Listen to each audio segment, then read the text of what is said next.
off. When? I needed 50 cents just now. They didn't give me that. They should have gave me the credit.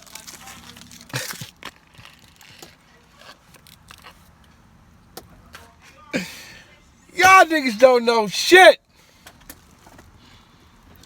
until you step in it.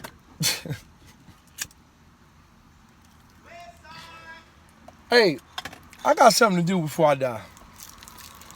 And that's to tell my story. And I'm going to tell it.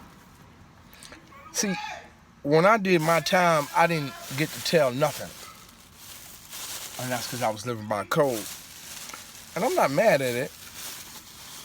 I told it to myself how stupid I was to follow a nigga and get with a nigga that I thought was a real nigga and shit like that. And I watched that nigga do some dirty shit. Yeah. I watched that nigga do some dirty shit. And I even met up with that nigga after Katrina. 2005? August or September? Yeah, August or September. One of them at the end of the month. And we managed to bump into each other about December of 2005, right before 2006. We wasn't supposed to, because they call separatees. And you're not supposed to meet people that snitching on your case. And we met. And he was on the other side of my dorm. And they was like, yo, the big nigga over there, he just came in, that's Rashawn. That's Shane. I said, what? Who? I said, yeah, Shane. Ain't you on that nigga case? Nigga, 30 minutes later, I was packed up on that nigga's side. They said, where you going? I said, I gotta go over there, bro. I gotta ask that nigga why he did it to me. Wow. Most niggas would feel like they would fight and all that. I had a fight with him. You know why I had a fight with him? Oh my God, these niggas is wild. Look at that. That nigga didn't even use the front seat. This nigga some Dukes of Hazzard shit. Anyway,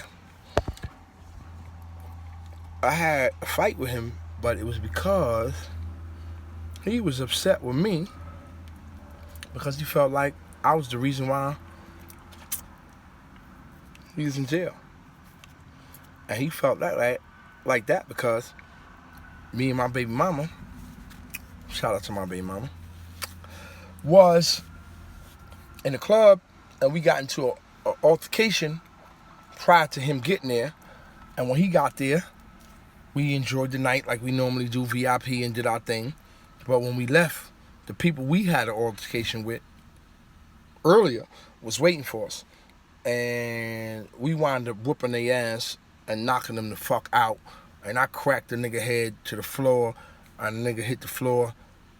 He wasn't able to come testify on me. Well, rather, when they pull you over, once we got pulled over, about like 20 minutes after the knockout and the fight, and the baby mama or the girlfriend was like, yeah, him, the fat nigga, because they remembered him. He had a green jersey on, and me, I was bleeding with blood on my shirt from the nigga I knocked out, but I had already jumped back in the wagon, G-Wagon, of course, and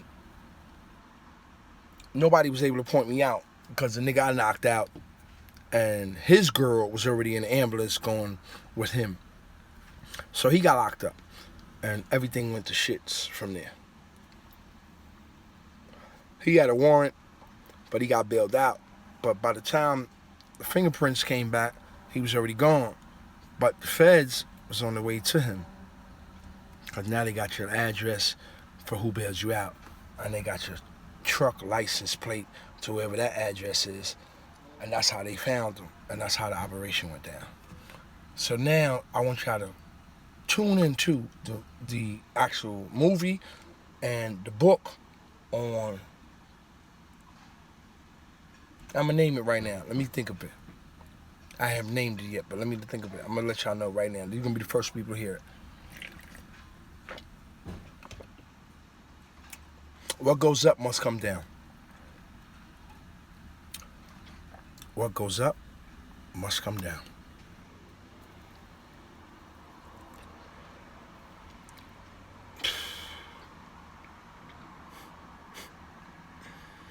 I want to give a shout out to my man Primo. Ronald Purdle. I had a life sentence for crack, bricks of crack, and crack law turned over. And he was waiting for his time cut, and this black ass, he's black from Far Rockaway, Queens, and his black ass just 17 years. When I met him, he was like on his 12th or 11th year or whatever like that, and he came home. Well, he ain't home yet, but he came from a max to a medium and then to a minimum because of his time cut, and he was supposed to come out. Shout out to Guy Fisher. I was locked up with him too. Got pictures. Walked the yard. Went to Law Library. He helped me too, put in some motions though they didn't get granted. And that's why I did 10 years instead of 84 months, which is 7 years. So I did 10 years. But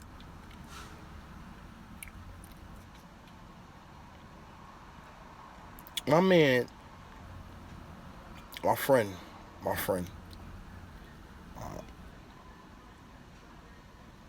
is still in the minimum, and he cracked the nigga head open, and now he in the medium, and he got another year. And he was supposed to be coming home like last month, so he got another year.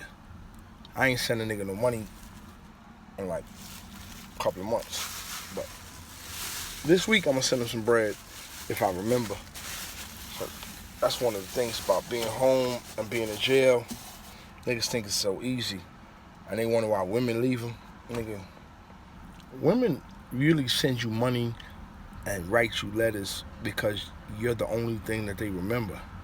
But like homies got their own lives, their own women, their own kids, their own rents, and they forget. And that's what happens.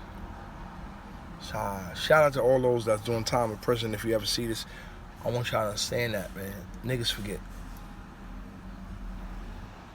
Sitting out smoking a cigarette, doing my thing, spending $1 and change, reaching in my cup, asking niggas to let me off 2 cents, and a nigga came and distributed 10 cents to me. Shit hard, my nigga. I ain't got a pussy between my legs, or I get you the money quick. I get you that bread, my nigga. If I was a bitch, nigga, I would get to the bread, bro. There'd be no reason why I'd be broke. My rent would be paid for years up. I'd have a few houses flipping instead of scripting.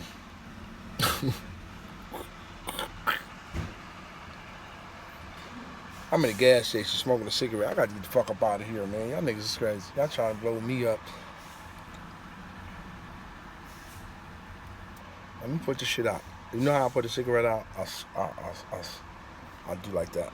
I'll do like this until something fall out. And when it fall, it blow away. And I got the cigarette, and I ain't got no evidence of what I did. Let me look for my keys. Hold on, y'all. This is about to be the illest English experience ever. Because I'm trying to figure out how I get back to my crib. Car started 2018. Wait a minute, can they lock you up for drinking this? If so, I'm about to pour this shit out because it ain't all that good. I just wanted something to sip on.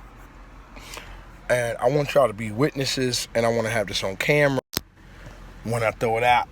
Because I ain't going to drink and drive. I'm not going to teach my young brothers that. The amount that I had is not enough.